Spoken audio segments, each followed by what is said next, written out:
Good morning, everyone. My name is Thomas Verheyde. I'm a PhD student from TESA in Toulouse. My thesis is financed by CNES and Thales Alenia Space. Today, I'm very happy to present to you my latest research on the analysis of Android GNSS raw measurements flag detection mechanism that are used for collaborative positioning in an urban environment. So let's dive in. So very quickly, I'm going to introduce to you the outline of this presentation. We will start, as usual, with an introduction, showing the context, motivations, and objective of this presentation.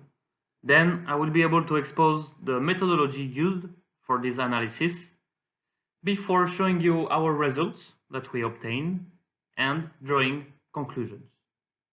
So let's start with the introduction.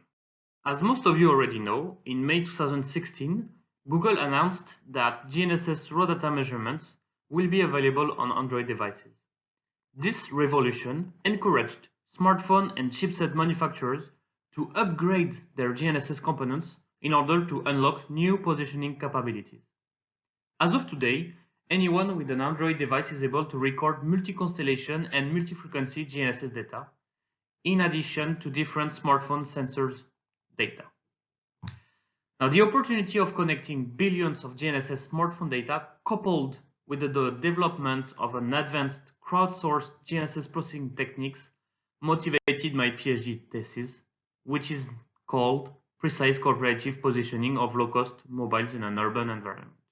In order to draw a quick overview of Android GNSS raw data measurement, I will now present you the advantages and disadvantages of those measurements.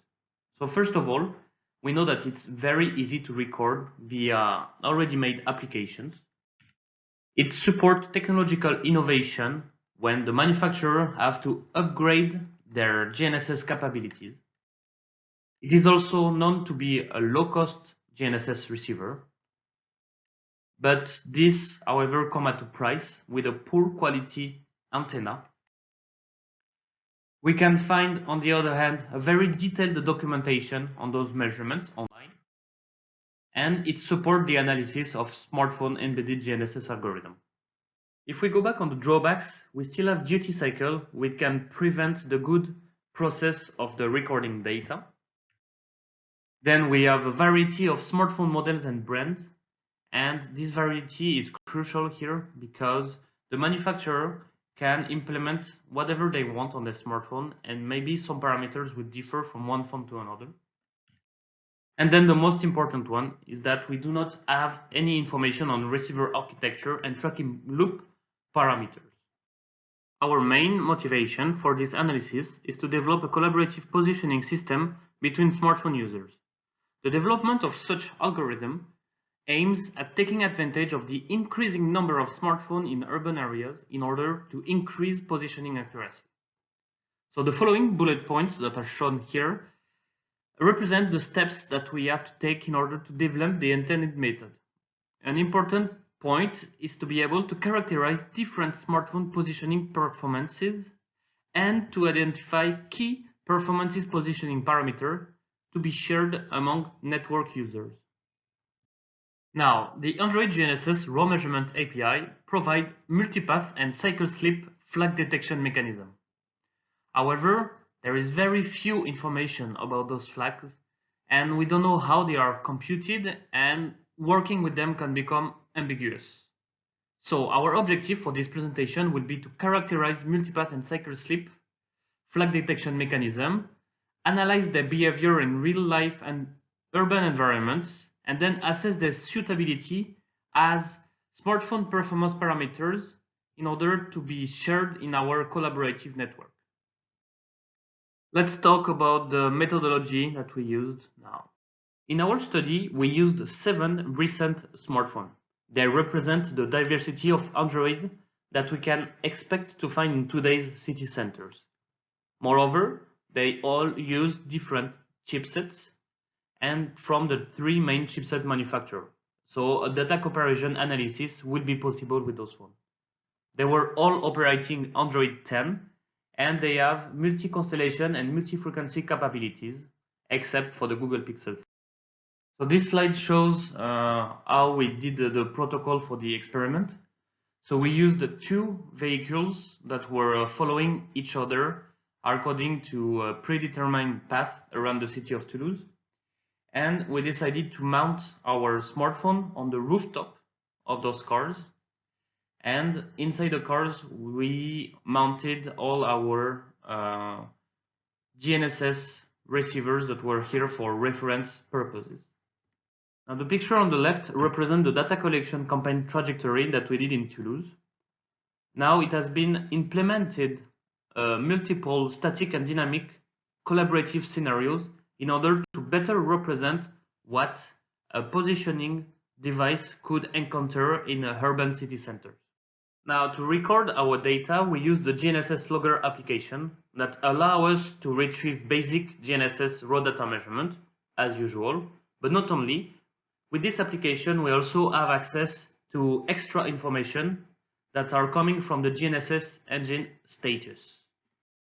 Within this GNSS engine status data, we will be most interested in a multipath and the cycle slip flag detection mechanism that are provided here. So as a reminder, we have to say that we have limited information available on how multipath and cycle slip flags are computed. However, we do know how they work. So for the first one, for the multipath indicator, it's very straightforward. This function will return an integer number, which is between 0 and 2. And if that number is equal to 0, then it means that Android has detected multipath event. The cycle slip detection system can be found while looking at the current state of a given phase measurement. Android provides a function representing the state condition of the received measurement. This function output is an integer number resulting from a sum of occurring factors. Now, to show you a little bit more, on the right you will find the tables that shows the different occurring factors listed by Android. Now we consider that the phase measurement recorded is valid if and only if the state function returns an integer number from our matrix here on the bottom left. If the function takes any other number, it is said that a cycle slip has been detected. Later on, during our analysis section, we will use a CMC model, which is listed here and well known by everyone, in order to withdraw the impact of multipath on our received signals. In order to better apprehend the error linked with multipath, we use the detrended CMC model using a moving average for continuous observation arcs. The way we select those observation arcs will be discussed further in the analysis section. And now let me present to you the result analysis. To start with our analysis, we'll take a brief look at the data that we tracked that day. So an average number of 26 track signals have been recorded that day with a minimum of 15. In this case, those numbers are quite high, considering that we were tracking all those signals in deep urban environment. Now the figure that I'm presenting to you here is a signal analysis, in this case for the Huawei Mate 20, in function of time. So the top figure is the C over N0 analysis, where we will be looking at the variability. And now below we will have the Android flag analysis, and we will try to correlate the variability of the C over N0 according to the percentage of activation of those flags. Now, this was a preliminary step to see how often multipath and cycle slip events are flagged by Android. It appears that cycle slip occurrences are flagged in about 60% of the time, whereas multipath activation is less encountered. Now we extended this analysis for all the smartphones that we tested that day. So on the top left corner, you see the figure that I showed you on the previous slide for the Huawei Mate 20. And on the bottom left, we see the analysis for the Xiaomi Mi 8. And the first thing that is here presented is that we seem to have similarities on how cycle slip flags and multipath flags have been detected by both algorithms, knowing that they use different GNSS chipsets.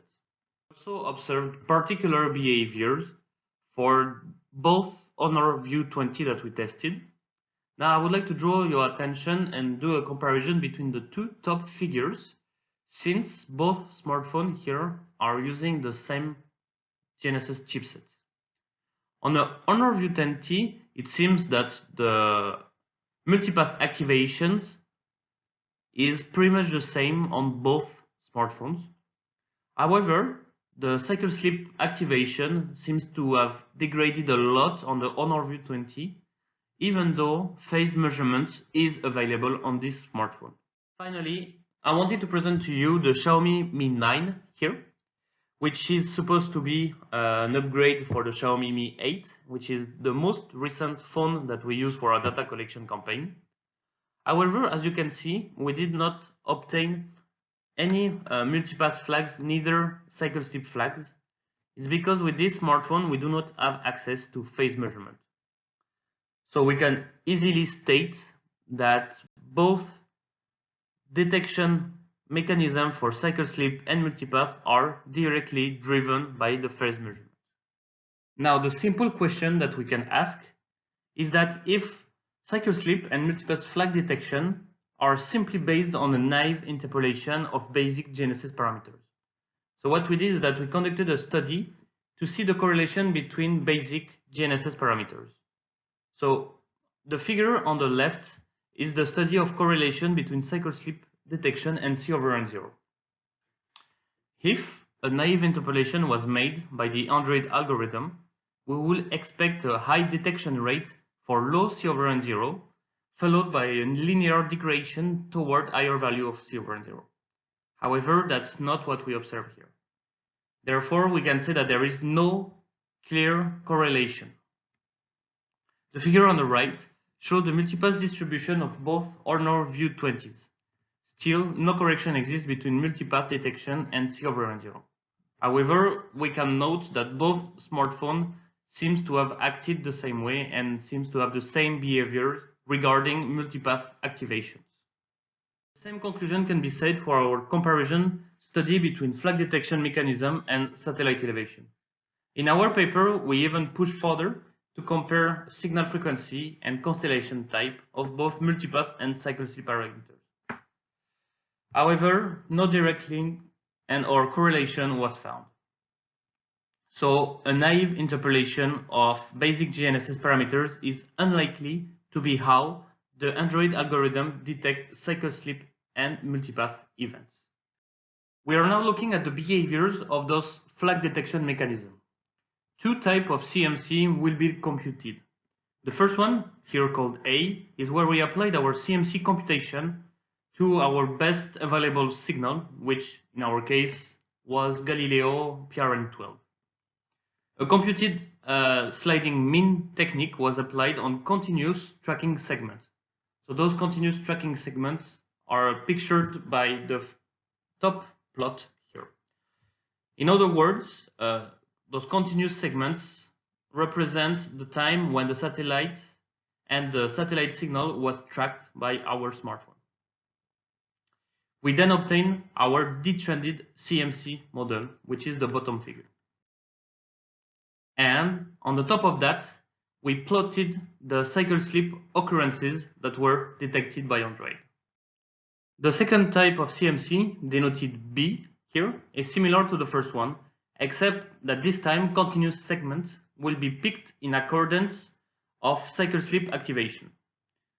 Or we can put it in other words, if a cycle sleep has been detected by Android, we consider that the tracking arc is not continuous anymore. So on the top plot here, I depicted those cycle sleep detection events as the red bar, and then we will do the sum up, the combination of those segments, and they are here represented by the violet segment. In this way, we will be able to identify any cycle sleep events that were not detected by the embedded algorithm. Now that we have laid out some ground track for understanding the CMC method that we used, let me introduce the CMC analysis for the Xiaomi Mi 8. The CMC has been computed using continuous segment from type A, as I previously explained. The number of cycle slip activation is represented by red dots on this figure, and here we have more than 700 activations. The red boxes represent cycle slips. We will use those occurrences for reference purposes and for comparison.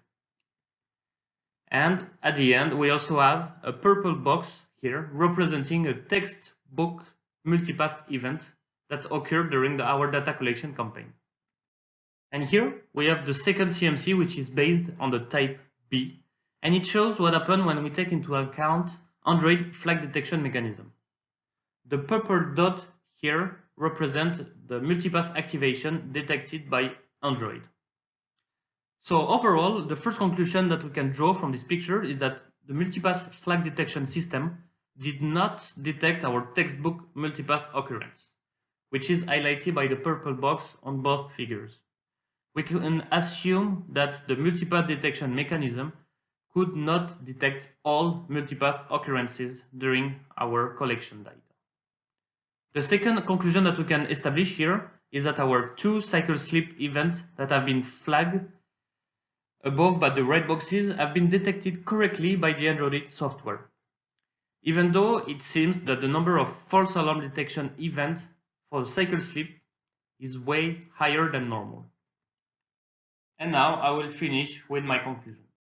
In conclusion, we successfully launched a real data collection campaign, highlighting the difference that exists between smartphone models and smartphone embedded chipset models.